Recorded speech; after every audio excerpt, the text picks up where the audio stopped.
Takže já zdravím posluchače Rádia Véčko, studentského rádia na Západočeské univerzitě v Plzni a vítejte u úplně prvního dílu našeho pilotního dílu nového podcastu Pod čarou, kde se budeme zabývat efektivitou výuky, kde budeme pojednávat o pocitech, jaký mají ze školy studenti, budeme si zvát různý lidi. Já jsem Michal Štefaničák, a.k.a. Mikey. Já jsem Matěj, zdravím. A máme tady s sebou hosta dneska, Jaroslava Sýkoru. Ahoj Jardo. Ahoj kluci, děkuji za pozvání. Jardo, představ se našim posluchačům, prosím, který tě neznají. Takže jak už Matěj řekl, já jsem Jarda Sýkora, druhým rokem studuju vlastně na Západočeské univerzitě, fakultu ekonomickou.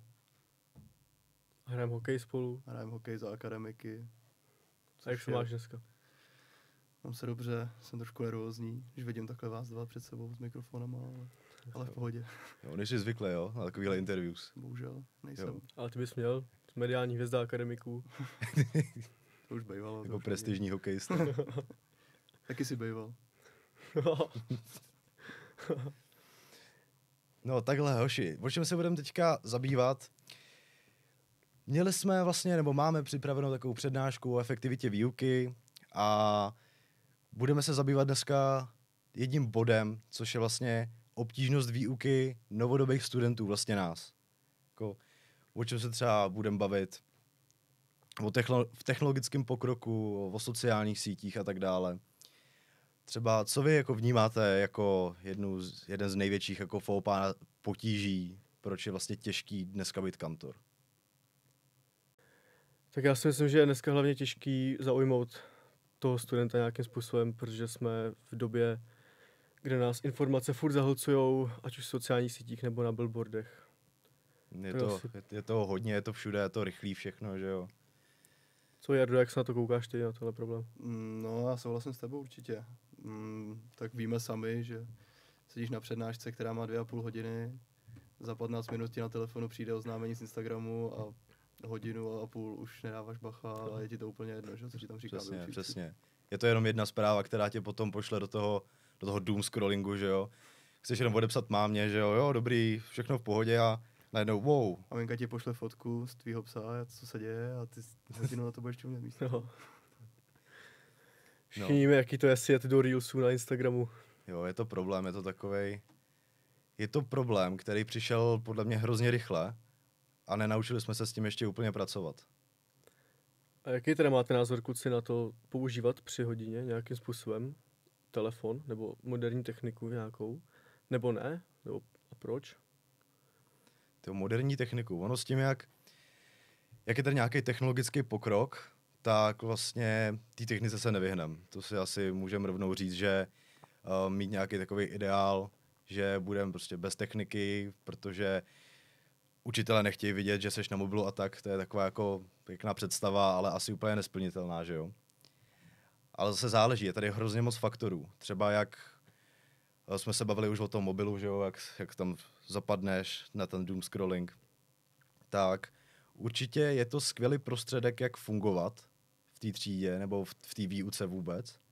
Jo, můžeš tam všechno najít, už nepotřebuješ učebnice, protože si rozklikneš PDF a můžeš si číst, že jo. Ale zase už se asi dostáváme k tomu problému té disciplíny toho studenta, kdy si sám úplně nemůžeme zas tak na 100% věřit, že budeme ten mobil využívat hlavně k tomu studiu. No, je to pravda, no. Přesně, jak jsme se o tom bavili. Budeš se chvilku koukat, co ti tam učitel zadal a pak tam něco skočí. Ale zase technika je dobrá u toho studia, hlavně když vezmeš počítače, že jo. Nám všechno učitele nahrávají na Courseware, na internet a nedávají ti to na papírech nebo v učebnici prostě. Je ti Jardo příjemnější spíš teda na počítači makat nebo na nějakém tabletu, než na papír si psát poznámky? Tak záleží zase jak u čeho, že jo. Jsou věci, u kterých na počítači toho moc nevymyslíš, ale vlastně v těch předmětech, kde na počítači makáš, tak tam ti to příjemně dokáže vlastně zpříjemnit, že jo, a daleko zlehčit to studium, než když bys to psal na papír a musel tam vymýšlet bůh ví co. Jak jsme zvyklí na ty technologie a potom je vidíme, že třeba na základce, že jo, asi jste taky neměli mobily na základce dlouho, že jo, a potom, když jste ho najednou měli, tak wow, nová dimenze, najednou mě to tady baví, protože to můžu využívat, že jo. No nám to přece zakázali. i o přestávkách. Hmm. A teď to je otázka na tebe. Myslíš si, že je možný to těm dětem nějak vzít? Nebo jestli je to dobře, špatně? Hele, vzít, ono, když někomu něco vezmeš, tak zaber obranný postoj. Protože ho tím nějak vytrhneš z tého komfortní zóny, že jo. Prostě komfortní zóna, nezajímá mě to, tak si jdu na mobil, že jo, nemusím dávat pozor. Můžu dávat pozor, když chci, ale zase chci, nechci, že jo. Pak jde o to, že jakmile zabereš obranný postoj, tak už se spíš bráníš, ale neposloucháš. Že jo, vlastně to je jeden z těch vlivů, kdy to úplně není řešení. Je to spíš řešení následku, brát mobil, než řešení jako samotného problému, že jo. Ten problém už může být nedržení té pozornosti, žák si nebo student si tam nepřipadá v pohodě, komfortně. A vlastně ten mobil je spíš takový útěk, takový ten jeho prvoplánový útěk z té frustrace. Takže vlastně ono spíš to má takový negativní dopad, ale zase záleží, jak se k tomu stavíš. Já třeba bych neměl problém mobil odevzdat a dávat pozor. Ale zase. Tak přesně vem si u nás na té základce, že jo, když ti učitel řekl, že nesmíš koukat do mobilu, to byla první věc, co si chtěl udělat. No, tak ono se to moc nedodržovalo teda, když už bych nás měl napráskat. A ono zase teď je jiná doba, když to říkáme my, že jo, ve druháku na vejšce a 8letý děti, děti z 8. třídy takhle, ty budou jakoby úplně jinak, že jo. Ale když to je z toho praktického hlediska, tak zase na druhou stranu to dítě, ten telefon, některý rodiče můžou dát tomu dítěti telefon hlavně, aby se s ním mohli spojit, kdyby náhodou něco. Jo, že ve škole mu třeba máma zavolá ohledně něčeho, nebo on musí zavolat mámě, protože slíbil, že bude doma v tolik a v tolik, tak jestli se to dá nějak korigovat, i aby si děti ten telefon teda mohli po případě v nějaký nouzi nebo v nějakém případě vzít. Jo, a to je zase ono. Teďka se dostáváme k tomu problému, jak ten technologický pokrok přišel moc rychle a my jsme vlastně na to nebyli zvyklí, že jo. Vlastně vem si, jak vypadal technologický pokrok dřív a jak vypadá teď. Prostě lusknutím prstů, vlastně skoro ze dne na den, máš mobily, virtuální realitu, AI a my vlastně jako společnost na to nejsme úplně zvyklí. Neumíme s tím ještě úplně pracovat. A vlastně to je asi to klíčové slovo. Neumíme s tím pracovat. Necháme, aby vlastně ten mobil používal nás, než aby my jsme používali ten mobil.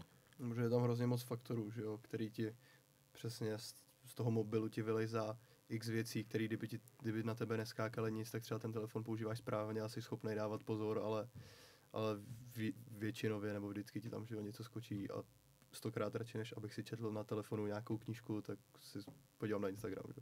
Samozřejmě, no. O tom, jak si říkal, ta doba jde hrozně rychle dopředu. Vemte si, jak vypadalo auto před 40 lety, jak vypadá dneska, že jo.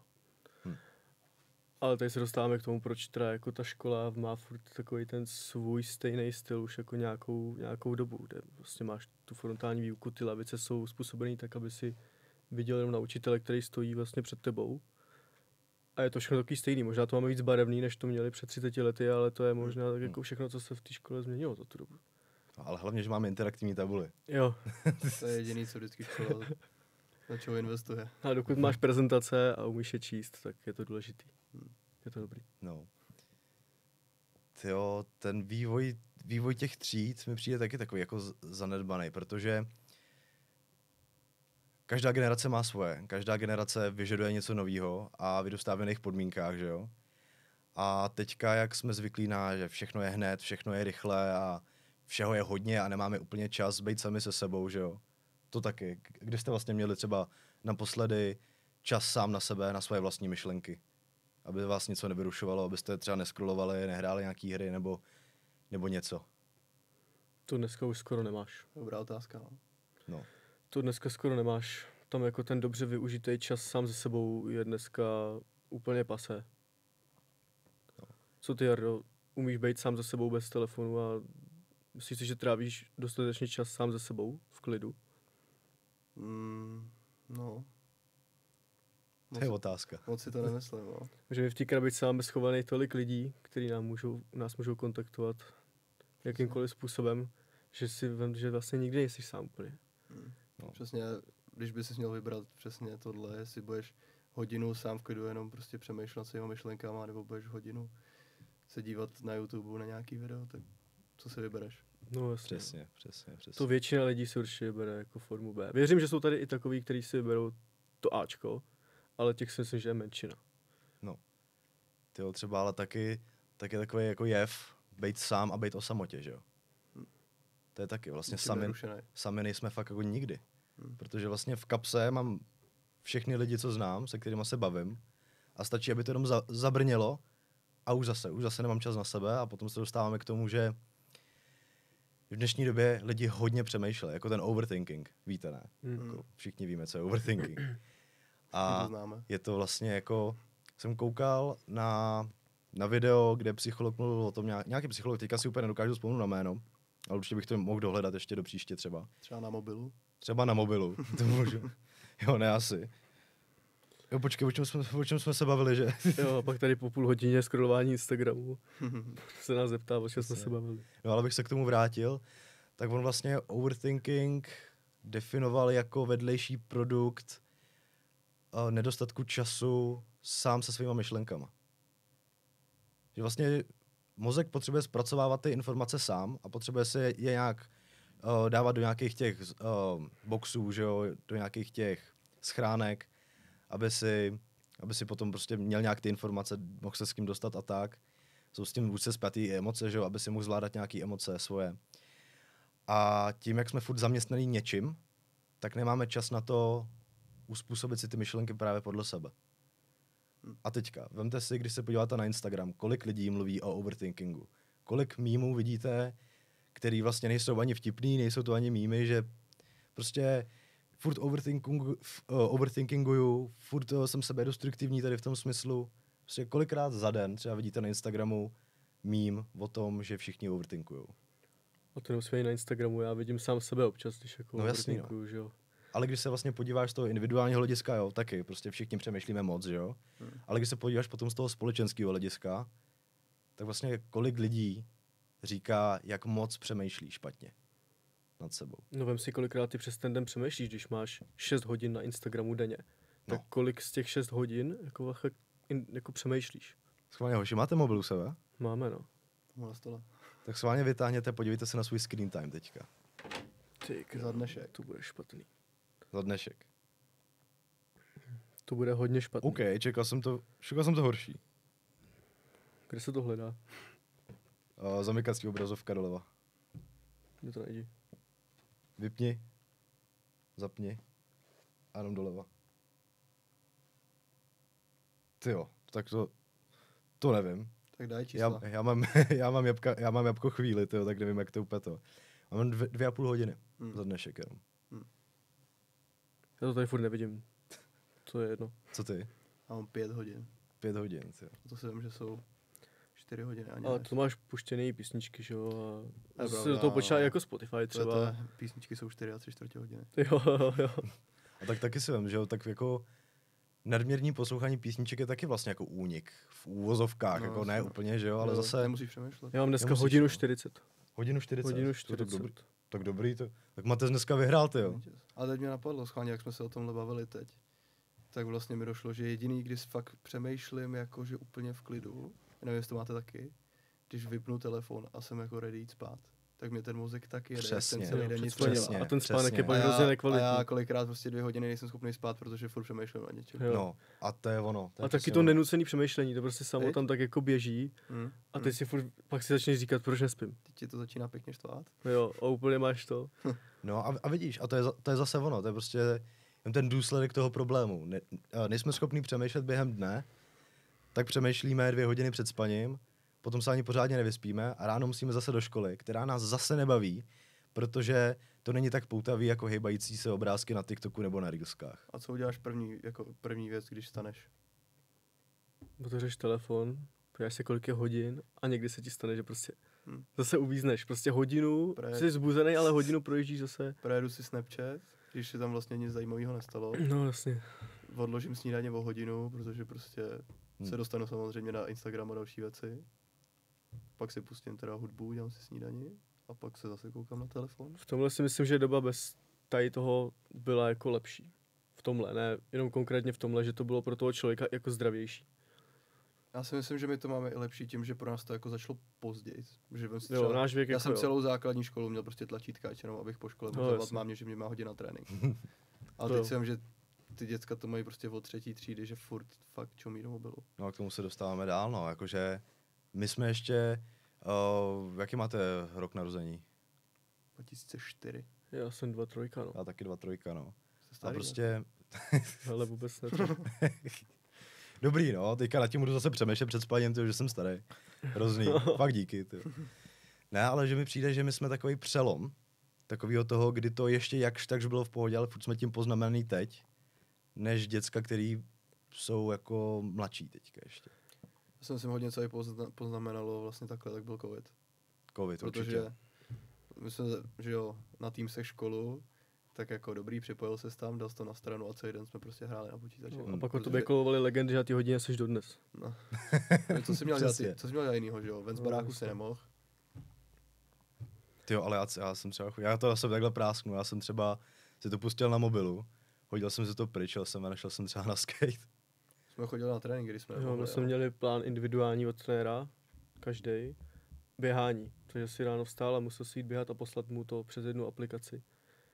Že si uběh přesně v tom nějakém čase, co on předpokládal, ten počet kilometrů třeba. Takže bychom se jako hejbali, tím, že jsme nemohli trénovat jakoby skupina, tak jsme trénovali individuálně každý, ale to samý. A možná každý taky den. na té nějaká měli i týmový, když se nesmělo. No, ty Se jsi mohli jenom 2 lidi být spolu Jo, a nás jo, bylo jo, 15 jo. chovaných někde v Bacha. lese. A teďka Jo. tě dodatečně seberou, že jsi to na sebe práskl. Přiběhne FBI nám Já nabít. to hodím na trenéra. A já si asi pamatuju, jako třeba z mýho dětství, tak já jsem byl ještě schopný jako chodit ven. Že když mi zazvonili kluci před barákem, tak jsem vzal florbalku, třeba šel jsem ven s nima. To dneska hraješ jako na PlayStationu a většinou u toho voláte a povídáte si jako takhle. Dneska mají všichni Discord a Jo. hrajou Counter-Strike. Přesně. Tyjo, jsem koukal, že včera, si zkuste tipnout, kolik hrálo lidí včera Counter-Strike, nejvíc. To je úplně mimo mě, teda jako za jeden den, kolik lidí to zaplo. Neumím si typnout, ale bude to jako raketový prásknu číslo. Třeba 5 milionů. 1 600 000, jenom za včerejšek, tyjo. Dobrý ještě. Jo, jako, To ještě dobrý. takže ještě je v pohodě, no, tyjo. No, ale taky, tyjo, teďka když jdu venku, tak prostě nevidím skoro nikoho venku. Že prostě ulice jsou prázdnější, než bývaly, že jo. Když jsem byl menší, tak když jsem šel někam, tak všichni byli všude byl někdo, hřiště byly plný, ulice byly plný, že jo. A tyjo, vlastně sociální sítě nás mají spojovat a spíš nás rozdělujou. Mně přijde hrozný, když jdu přesně po ulici nebo jedu tramvaj, cokoliv, tak prostě vidím 80% lidí takhle. Prostě jdou po ulici, ani nekoukají na cestu a prostě čumí celou dobu do toho displeje. Nebo když jdeš tramvaj, tak tam všichni prostě čumí do toho No displeje. vytrácí se ten kontakt s těma lidma. To my jsme se o tom bavili jednou, že dřív, když chlap chtěl zbalit ženskou, tak za ní šel, zazvonil jí u baráku nebo zaklepal na dveře a teď prostě jí šel poznat, když s ní šel na to rande nebo ven. A ty dneska si s tou holkou napíšeš, tím pádem zjistíš přes její profil, jaký má kamarádky, co dělá, jaký má koníčky, kde studuje. Ty vlastně víš všechno, pak si s ní píšeš, pak se domluvíte, že půjdete ven a o čem si s ní máš povídat. Protože ty už ji v podstatě znáš, jo? Taky ty věci, na které se zeptáš Jasný, no. na prvním rande, tak ty je vlastně víš už. Jaká je tvoje oblíbená barva? No, tak to. Si myslím, že by vzala hned první tramvaj, ale by zpátky domů. Tyjo, no. A hlavně to otvírá tolik možností potom, co můžeš v tom seznamování dělat. Jako třeba hrát šachy. Ale jako ne úplně, že hrát šachy, ale psát si ve formě, jako kdyby hrál šachy.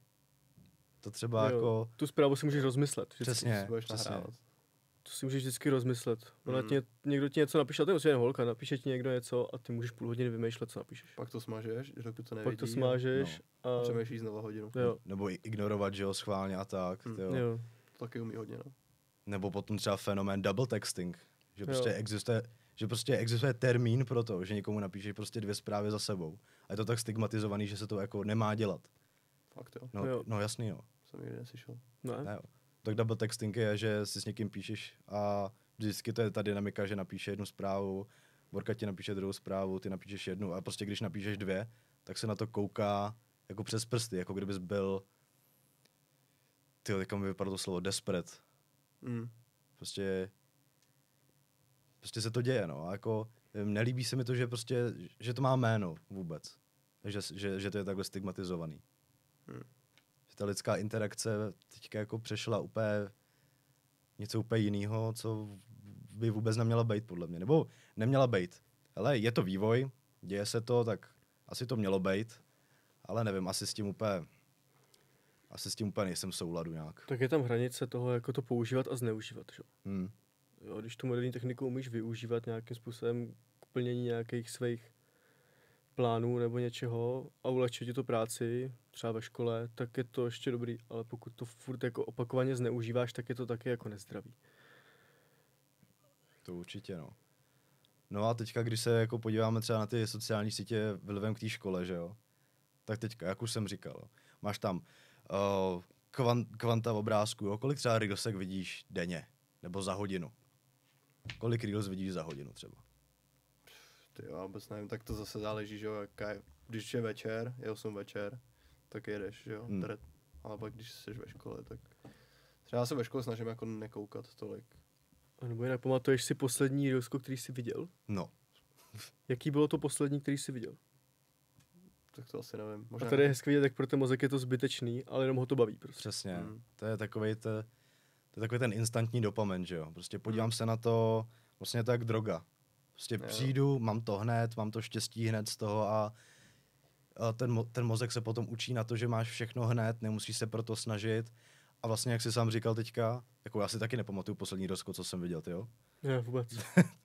Tak prostě mozek je potom tady tím vlastně se učí, vlastně mozek se učí celý život, neustále, vlastně v každé situaci, ve které seš, tak se učíš něco, že jo?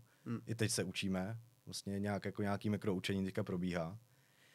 Tak vlastně mozek se tady tím učí konzumovat toho hodně, konzumovat takový ty blikající, přeplácaný věci, kde je hodně informací, hodně barevný, hodně zábavný a hlavně se učí to hned zapomínat. A teďka si vem, přijdeš do školy, tam to není zábavný, není to záživný, teda pokud to není nějaký alternativní učitel, že jo, kterých moc není. Který moc není, no. Tak prostě přijdeš, není to poutavý, nebaví tě to, není to takový přehršel těch informací, je to dlouho jedno a to samý a takže ty to vnímáš tak napůl, že jo? A potom, na co je naučený tvůj mozek? Zapomínat hned na všechno, že jo? Protože scrolluješ a není to důležitý pro tebe, tak na to hnedka zapomeneš. A jak potom prostě takovýhle člověk se má prostě efektivně učit, že jo? Nebo efektivně učit tady v té frontální výuce.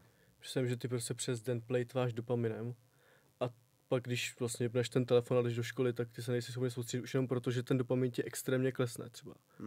A tím pádem se nudíš. A to tě nemusí ani nikdo nudit. To prostě se nudíš jenom proto, že ti klesá ta hladina toho hormonu.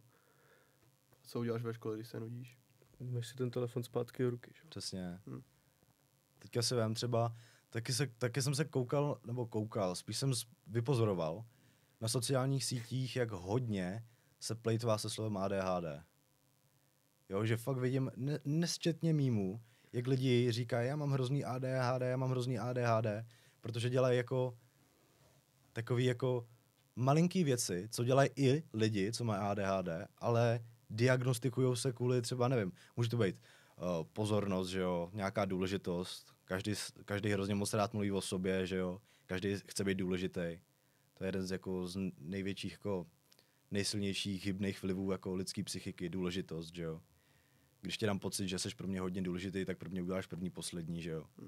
Když ti ukážu, že pro mě nic neznamenáš, tak whatever, nemusím se s tebou vůbec bavit, že jo. No, jasně. Já jsem viděl tabulku toho, myslím, že to zkoumalo 20 let a před 20 lety do dnes, jakoby, tak nárůst ADHD stoupil přes 200%, mám takový pocit, že tam bylo. Bylo to asi třetí nemoc, která jako narostla nejvíc. No, to jako porucha spíš, ne? No, porucha. Pozornost, ale to je přesně od těch telefonů, že jo, když už přesně to si myslím, že je dobrý, že my jsme nevyrůstali právě takhle, že si jel jenom do mobilu si koukal. Ale teď fakt, když to ty děti mají prostě odmala, tak si myslím, že to bude jako hrozný průser. My jsme našli právě na to názor jednoho psychiatra, a nevím, jak se jmenoval, to bych lhal. Gabermate? No, Mate nebo něco. Jo, Gabermate, doktor Gabermate. A ten právě říkal, že ty když přijdeš jako to dítě do té školy, plný energie, že jo, ve školce jsi hrál, ty přijdeš do školy a on to vyprávěl na příkladu, že co budeš dělat, když teďko na tebe budu jako tlačit.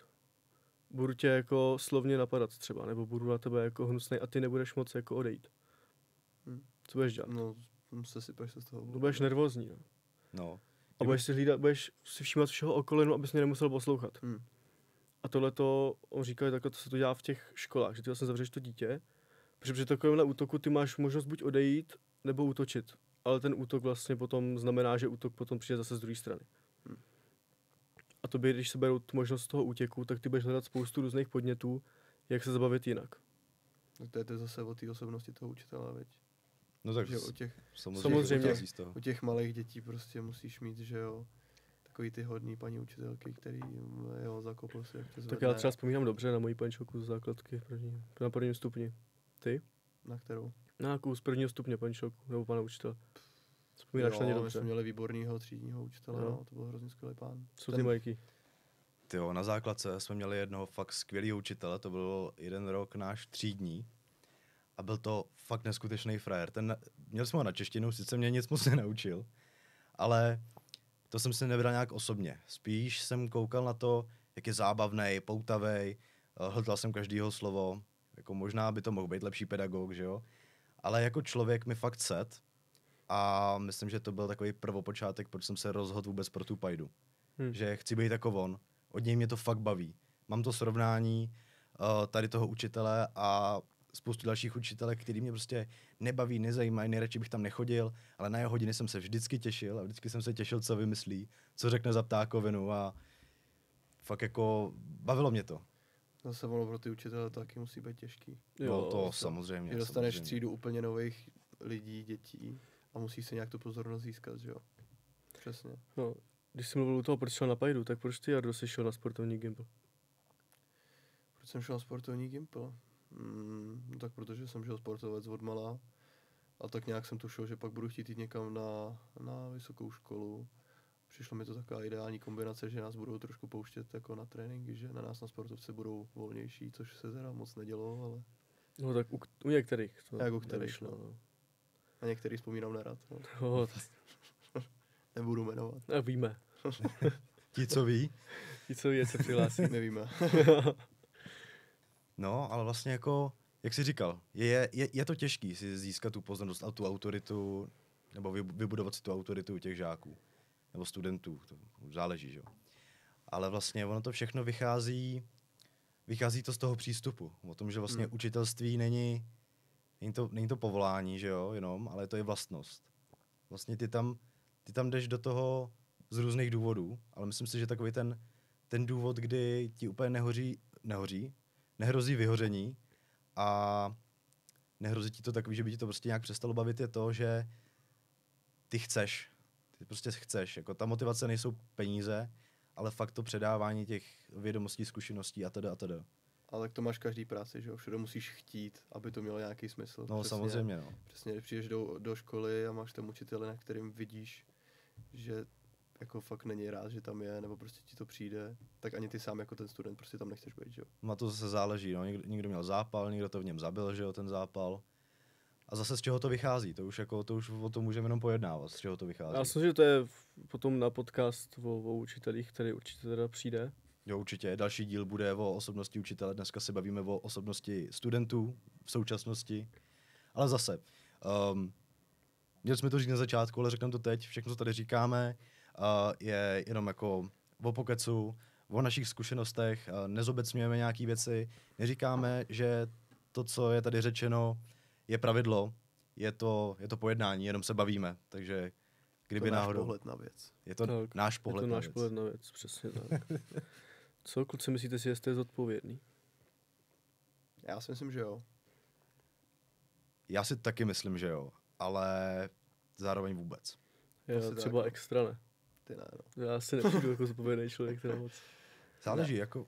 Povídej. Jako já jsem zodpovědný u věcí, které mi jsou blízký a beru je osobně. Například jako třeba jako škola.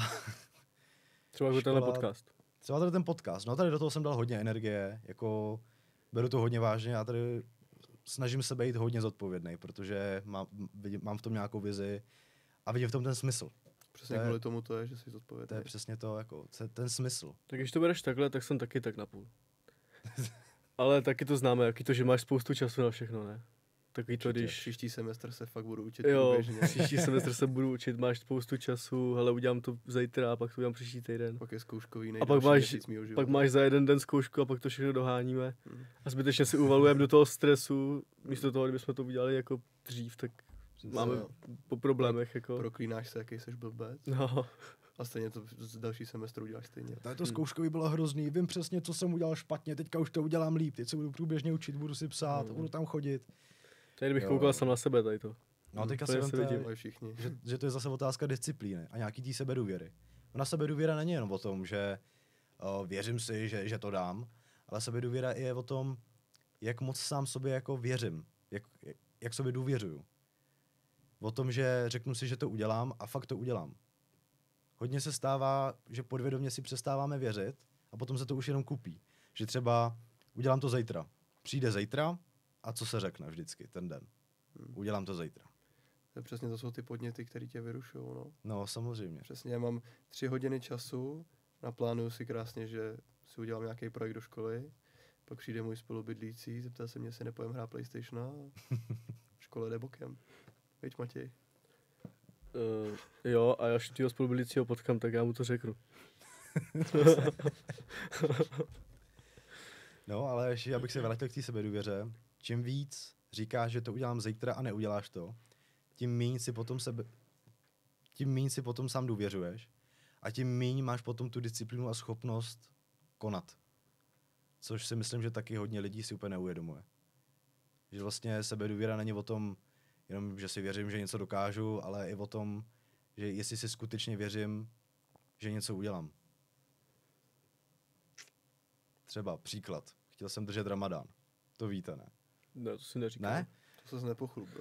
Ale Ramadán, no, Ale šlo o to, že já jsem si říkal, hele, je to nějaký spirituální učení, něco v tom určitě bude. Lidi to nedělají prostě jen tak z hecu, že prostě si řekli, OK, budu to dělat. Určitě to má něco do sebe, že jo, půsty a tak, půsty jsou skvělá věc, očistí to tělo. Tak jsem si řekl, OK, postupím Ramadán, bylo 5. sice, ale řekl jsem si, udělám to ode dneška. A budu to natáčet, budu to dokumentovat, aby jsem věděl, že to skutečně udělám. No, po 3 dnech to padlo. A ani jsem nebyl překvapený.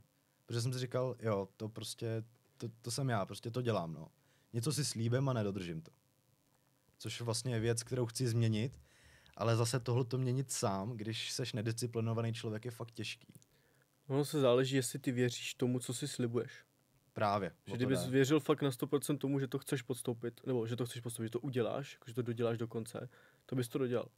Ale tím, že jsi měl třeba pochybnost, nebo jsi dal takovou tu možnost, že jo, tak když to nevyjde, tak to prostě stopnu a nebudu Nic to se dělat. nestane, Nic se nestane, o nic nejde, tak vlastně ty jsi dal tu možnost odejít a to je vždycky strašně lehký. Sice už se nedostanu do nebe, kde bude na mě čekat 7 panen, ale dobrý, no, tak s tím se smíříš, ne? S tím se dokážu To zatím vypořádat. není tvůj problém tady to. Mám stejný příklad. V listopadu. Si víš, co se děje v listopadu? Jo. Padají listy. Padají listy, no. Taky si vždycky řekneš, že to zvládneš a A pak ti, jak dlouho ti to vydrží? pak ti to moc dlouho nevydrží. Počkej, to se zase nechytám. To je jedno, to je taková Dobře. zákulisní téma tady to. Zákulisní témata. To pochopíš, až budeš starší. No, dobře, Říká ten nejmladší u Říká stolu, ne? 04, jo? Jo. Tak nemusím připomínat, kdo včera už krtil modrý pásek. Bacha, ale já ještě nejsem modrý pásek, ještě nejsem ofiko, jo? Tak budoucí, jo. No, Dobrý. to už není důležité. Já jsem udělal jako, abys měl za sebe dobrý pocit. Měl jsem, Abys měl sebedůvěru. Měl jsem, děkuji. Vypadáš tady trošku větší u toho stolu, no, nebudu lhát. To je možná tím, že mám na sobě To je tou košili bundou. a je mi hrozný vedro. Tak si ji sundej, bro. Jo, můžu to zastavit. Jo. No jasný. Děkuji. Kluci, kdybychom se ještě na chvilku vrátili k těm sociálním sítím. Jardo, jak si myslíš, že na nás působí falešný vzory na sociálních sítích? Je jich tam přece jenom hodně. Znamená jako, že Takový ty rádoby motivační kup kanály. si A... Business Academy za 5 000 € na měsíc. Jo, jakoby Třeba. ještě před rokem jsem No, rozvážel jídlo v Anglii. A teď 8 fungujících firm Jo. do měsíce. Jak to nás působí podle tebe? No věříme tomu většina. Nebo určitě, ne všem, ale velké části určitě věříme. No já jsem tomu taky věřil, já jsem se jednou nechal nachytat, kde týpek mi slíbil know-how. Obrovský, prostě, že mě provede v celým procesem toho, jak on vydělal peníze. Stalo to asi 50 000. A mě bylo třeba 16, 15 a já jsem teďko běžel dolů za taťkou, že vyberem spořící účet. Tati, potřebuju 50 hadrů. Že si to koupím sám za svoje, protože on mi slíbil ještě, že návratnost do 1 měsíce a tohle. Tak jsem dostal hned jakoby, ne, že by mě nějak jako pokáral za to, ale spíš mi vysvětlil, že to takhle nefunguje. Že to takhle prostě nefunguje. Já jsem z toho byl teda dost zklamaný, jo. Ale teď, když se na to koukám zpětně, jak si říkám, jak jako naivní to je, jako naivní jsem byl. A teď na ty děti to bude víc a víc, jo. Když já jsem viděl prvního takového člověka na Instagramu nebo na sociálních sítích, který tady to říkal, tak teď to mám v každém 3. reelu, jako jo. Tak jak si myslíš, Majky, že to nás působí? Hele, falešných vzorů je na sociálních sítích fakt jako mraky. A důvod, proč jsou to falešní vzory, z jednoho důvodu. Na sociálních sítích vypadáš tak, jak ty chceš, abys na sociálních sítích vypadal. Jo, ty tam přijdeš a můžeš říkat nějaký svoje životní story a tak, ale to je taky jedna manipulační technika, jak se zalíbit lidem. Neříkáš o sobě všechno, ale říkáš to, co si myslíš, že ten člověk chce slyšet a co bude cenit. Jo. A to jsou přesně sociální sítě. Na sociálních sítích ještě s rozvojem AI, už nevíš, co je AI a co je reálný video. Jako, to jsem teďka, jsem scrolloval, ne? A vidím tam nějaký video a říkám si, to je šílený, jako nevím úplně, co tam bylo, ale vím, že jsem byl, že to je hustý. A pak jsem se na to koukal a říkám si, to je AI? Pak jsem se koukal do komentářů, ne? Hodně lidí na to skočilo a potom někdo, chudáci ty, co neví, že to je AI, ne? A jenom wow. Pamatujete si časy, kdy jste viděli AI a řekli jste si, jak tomu může někdo věřit? No, to ještě vypadalo, že to je jako vytvořený někým, že to je vytvořený umělou inteligencí. Nebylo to úplně takový perfektní. Přesně. Ale dneska nalákáš mladý na to, že zastáhni si tuhle aplikaci, teď tam dají třeba Drakea a on mluví nomé česky a artikuluje česky a spoustu lidí tomu nomé věří a tu aplikaci si stáhne. No ale co mladý? Důchodci? To taky no. Celkově jako všichni asi. No jasně, teďko, ale bacha, jako ty důchodci jsou podle mě hodně ohrožený na těch sociálních sítích. Nerozeznají dezinformace, no. No za prvý, už co se týče dezinformací, a za druhý toho AI. Oni vlastně buď jakože neumí nebo nechtějí se učit právě tomu technologickému pokroku, tomu rozvoji té AI, tak je to z jejich strany hrozně lehce uvěřitelný. A třeba kolik existuje různých skemů na internetu, že prostě pošlete sem peníze a blablabla, jak jsi říkal, že jo? Elon Musk vymyslel nový Bitcoin, do kterého když dáte 5 korun, tak jo. za 2 měsíce máte milion. A tak... Tomio Okamura s tím s Elonem Muskem vytvořili aplikaci, viď? Tyjo. Úplně no. Nebo Mr. Beast třeba. A s tím se teďko ale fakt jako to normálně, jako vokem to nepoznáš, že to není real. Vůbec no. To je nechutný, no. A to je prostě zpráva třeba ze CNN Prima News, kde paní mluví o tom, jak Mr. Beast zavedl novou aplikaci, kde vyděláš jenom kliknutím prostě 100 000 korun. Tyjo, ne asi. To je šílený, no. No ale když se vrátím k těm vzorům, že jo, tak zase jde o to. Jak jsme už říkali předtím, tak student tráví ve škole skoro větší čas než doma, že jo. Ale co dělá, když je doma? Není vlastně úplně doma. Je na internetu, že jo. No a teďka o tom to je, že jo. Falešní vzory. Najednou scrolluješ, máš nějaký svůj názor na společnost, najednou ti vyběhne Andrew Tate a ty jsi z toho unešenej. Jo, ty neznáš vůbec, co to je za člověka, neznáš nějakou jeho historii, jenom vidíš, že má svaly, že se dokáže prát a že má prostě peníze. A najednou, wow, to je ohromný, chci být hrozně jako on. A jenom kvůli tomu, že jsi furt na tom telefonu, že furt konzumuješ ty jeho řeči, co říká, tak je neskutečně jednoduchý se do toho opřít. A pak je z tebe skibidi alfa omega sigma. To, když to dneska řekneš jako nějak motivovaně nebo trošku jinak a řekneš něco, co všichni jako víme, tak Lidi většina si řekne jako wow, ten má fakt pravdu, přitom říká vlastně všechno, co už si kdy slyšel, jenom to umí říct jako líp. Ono taky v dnešní době je i těžký říct něco nahlas. Aby z toho nebyl nějaký problém. Víš No, co? Jak to myslíš? No, myslím si, že každá doba prostě měla svý jako stigma, co se nesmělo říkat, že jo. No, jasný, no. Ale normálně my žijeme jako v docela dobrý době, jo. Já bych se za války třeba narodit nechtěl. No, To si myslím, že jako běžíme ještě v docela Kdo- dobrý kdo době. jo? Kdo jo? Myslím, že žijeme asi dneska v docela dobrý době, na to, že všichni na to nadáváme, má to své mouchy, ale jako bylo to horší. No takhle, každá doba má svoje. Jo. Nemůžeme říct, že nějaká doba je lepší nebo horší, je prostě jiná. Hm. Každá má jiný problémy. Přesně, každá má své plusy, mínusy, no. Zase, možná by se dalo objektivně říct, že nějaká doba měla víc plusů nebo víc mínusů, ale zase, nežil jsem tam, jako asi tam nikdy žít nebudu, že jo, asi, dokud teďka nesestrojíme stroj času, takže myslím si, že tady na to si asi nedokážu udělat úplně názor, nebo... My to známe jenom ze školy, že jo? No, jasně, My nejsme no. schopní se vcítit do té situace třeba našich prarodičů. Nebo No, někoho. samozřejmě. A teďka si Takže my vem, nejsme schopni to objektivně jako hodnotit. no, a teďka si vem, že jo, ty to ze školy znáš tak, jak ti to za prvý, jak to koncipuje osnova školská, že jo? A za druhý, jak to koncipuje učitel z těch osnov. A za třetí, jak ty to pochopíš od toho učitele. Jsem třeba teď, jak jsme koukali na ty vlny na ten film, tak to je prostě úplně zase jiný pohled na ten 68, To jo, no. který si předtím nikdy neměl. Spolu toho S těma tučňákama. Jo. S těma tučňákama. Ale spolu toho Jak československého tam rozhlasu to bylo dobrý, jo. Ne, ale teď, jak jsme na to koukali, tak to prostě, mě to přišlo hrozný, no. A teď jsem, že oni fakt v té době Teď to prostě takhle byli. fakt bylo, no. To je mé šílený. Se tam schovávali prostě, aby mohli dělat ten rozhlas do toho mikrofonu, schovávali se tam různě po sklepích, prostě, aby je nenašli. To muselo být hrozný, no. To jo, jako jsem vděčný za to, že žijem v době, v jaký můžem. Jako asi si nemůžu úplně stěžovat. Můžu mít problémů, kolik chci, ale furt jsem prostě rád, že můžem. Zase Bůh ví, jak dlouho to tady takhle bude vypadat. No, S tím, jak se to všechno mění a hrozně rychle, kde budeme za 10 let, jak to bude tady vypadat. hele, změna je život a život je sinusoida. Je to tak. OK. OK.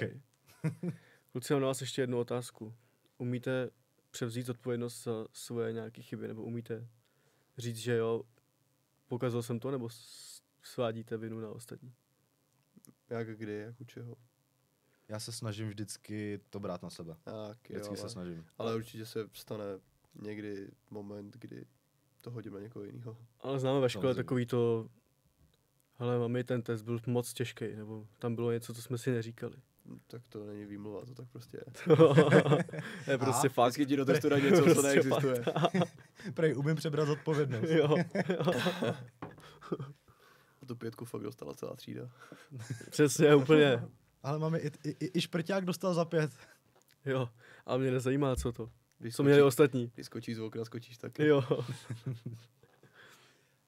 A o cože jo? No a potom už ti nemůžu říct nic. Skočím před ním. Náhodou. OK. OK, to je skvělá odpověď. To jste neslyšeli nikdy? Ne. Já jo, ale hezky se tam hodilo to. To slyším poprvé a budu to používat, děkuju. Dobrý, no. Děkuju. Nemáš záčmaky. Děkuju. Hrdý vlastník hlášky. No, ale vlastně o té zodpovědnosti, to jsem vlastně, taky jsem si koupil kurz. Jo. O vydělávání peněz online. Ale dalo mi to celkem jako nějaký věci. Ale zase, on to má udělaný jako takový poloskem. On ti tam dá něco, nějaký know-how, ale není to know-how, který by si nenašel někde jinde, že jo. A jako naštěstí dal jsem za to jenom 2,5, takže... A to bylo asi zase ve všech tady těch jako rádoby vzorech, ne? Že jako ze všeho si můžeš něco vzít, že jo? No, Ale samozřejmě, kdo ti samozřejmě. dneska z těch jako velkých lidí dneska jako dá to know-how jen tak jako v kurzu nějakým, jo. Za první by to muselo stát šílený peníze a za druhý na to nemá ani jako čas, si myslím. A hlavně dobrý, dostaneš nějaký know-how, ale taky ti to nezaručuje to, že s tím dobře naložíš, nebo Že víš každý co? tu cestu má prostě jinou, každý k tomu Samozřejmě. Že to svýmu vydělá došel jako nechutný jinak. balík peněz. A ještě k tomu, když prostě nejseš disciplinovaný, že jo. Kdy víš, že to prostě nebudeš dělat každý den poctivě. Musíš mít nějakou motivaci a hlavně disciplínu, no. Motivace, ta je důležitá, ale rychle vyprchává, no. Disciplína je důležitá. Taky máš kolikrát přesně, pustíš si něco na Instagramu, najdeš tam takovýhodle frajera, který vydělává 800 milionů za 2 dny. Fakturuje 90 měsíčně. Tak si fakturuje 90 měsíčně, tak druhý den si dáš ve 4 ráno studenou sprchu, běhneš 3 kiláky, 3 dny z toho máš horečku a už to nikdy neuděláš. Přesně, no. A zase, abych se vrátil k té zodpovědnosti, tak ono vlastně první bod, co jsem tam měl udělat, bylo napsat příspěvek o mých selháních a přebrat veškerou vinu na sebe. Jo, a třeba rozpadla se mi kapela, že jo, víte. Staly se mi různé věci a tak. A hodně jsem házel vinu na druhý, dřív. Jakože fakt jsem se snažil z toho vždycky vzít jako ten dobrý, v uvozovkách ten dobrý, že jo.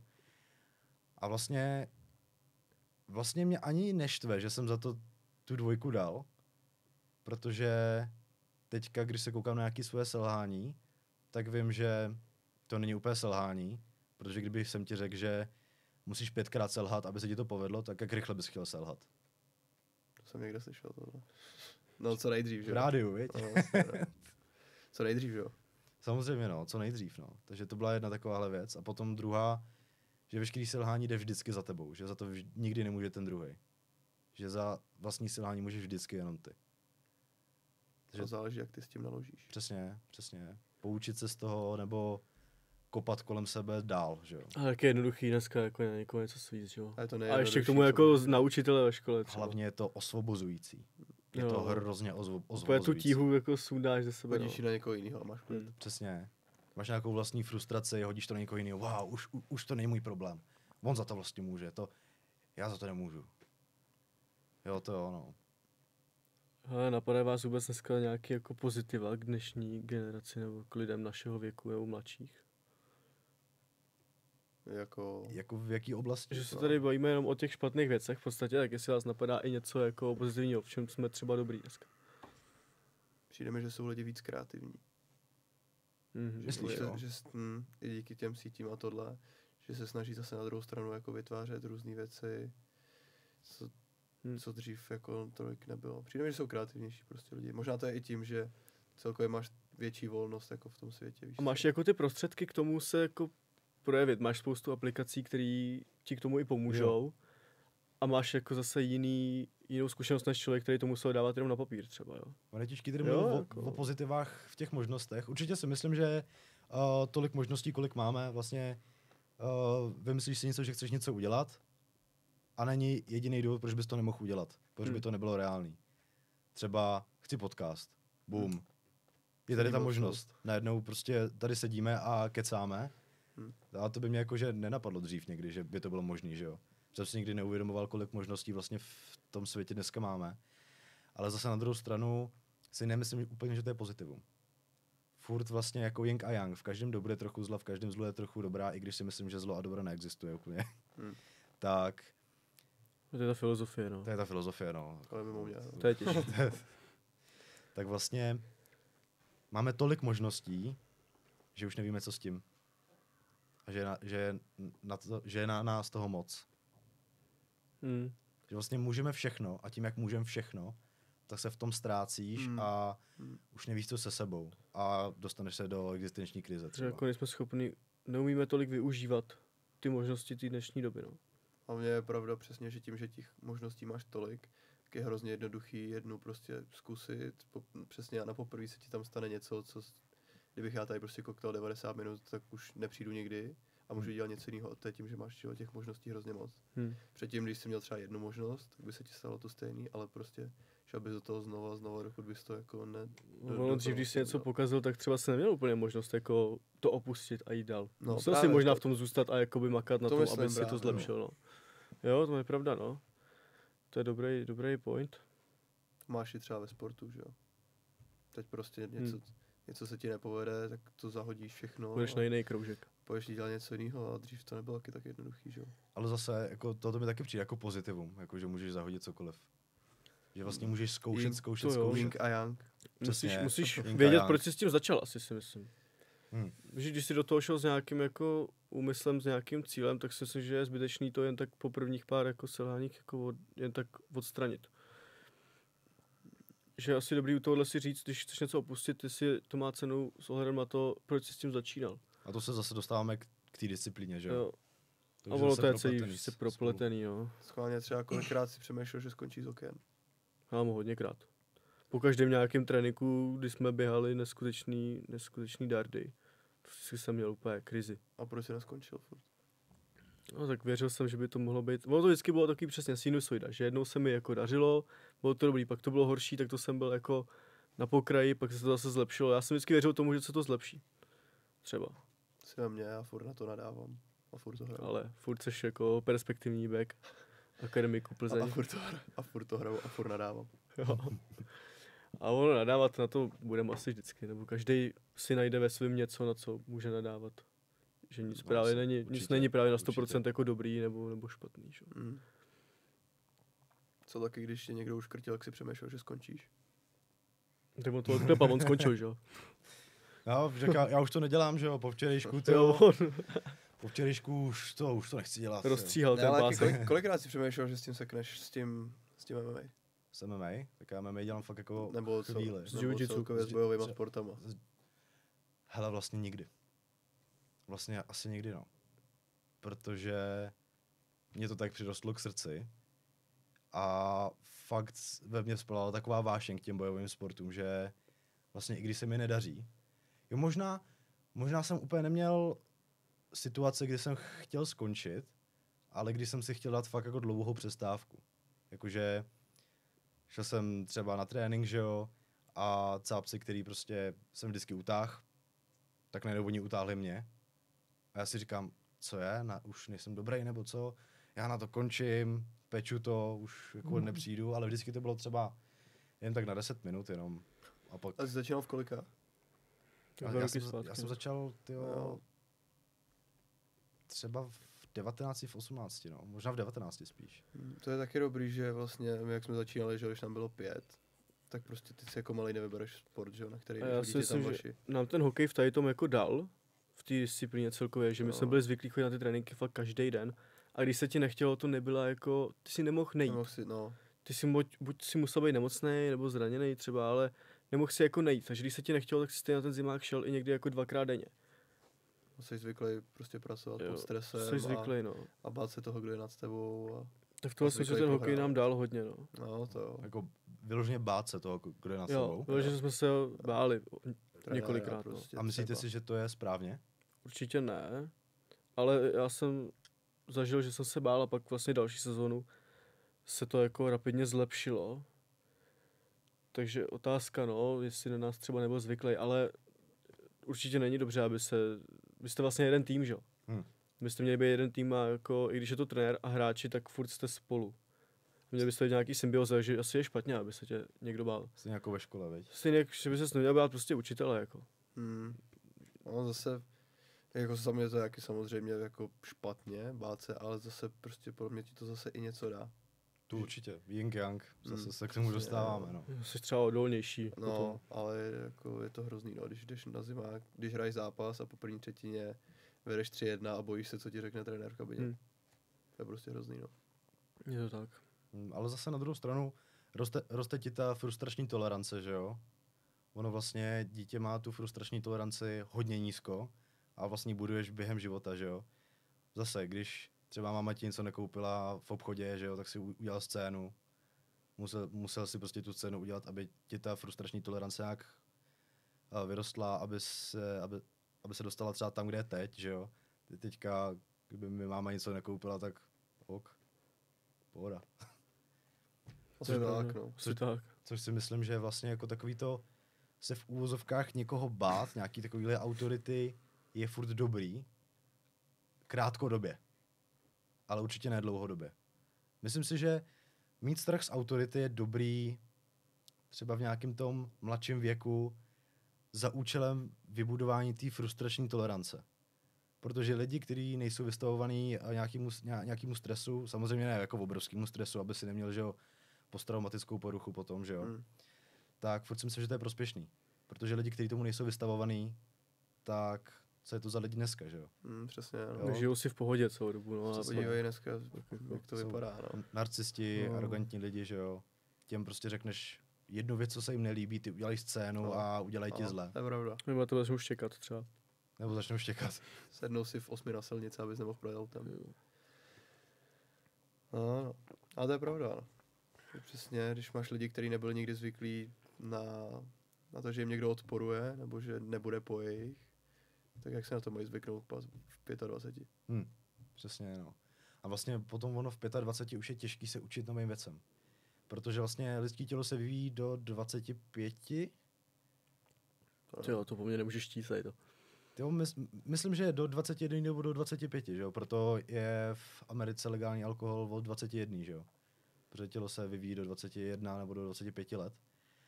A v tomhletom časovém rozmezí se ti i buduje psychika a osobnost, že jo?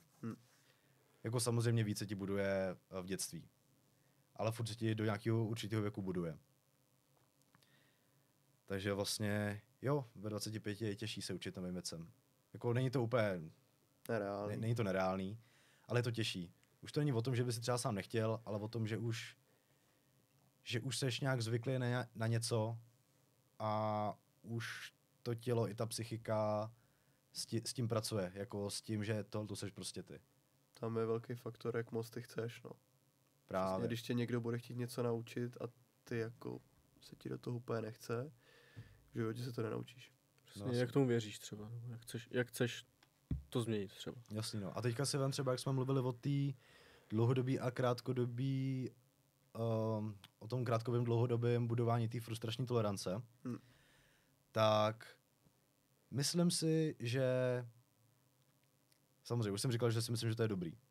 Ale potom, když máš zastáváš ten názor, že bát se té autority je super, že to bude tu frustrační toleranci, tak potom lidi to začnou brát za nějaký pravidlo, za nějaký dogma, že autority by se měl vždycky bát a už to tady ten názor plodí právě takový ty totalitární učitele.